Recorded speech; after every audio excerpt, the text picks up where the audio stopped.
Միս չես օգտագործում, բայց բարկանում ես,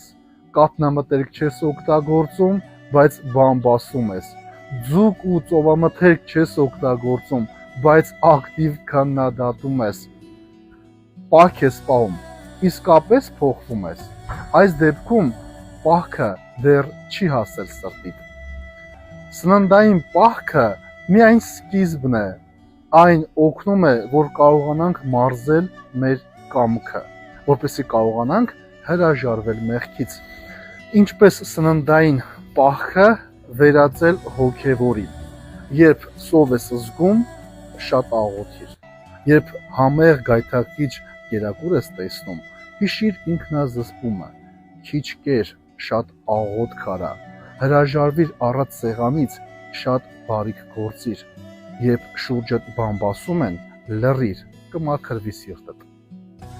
Իսկական պահքը սկսվում է ափսեից, սնունդից, բայց այն պետք է ավարտվի սրտի փոփոխությամբ։ Այս պահքին փորձիր ոչ միայն չուտել, այլ նաև փոխվել։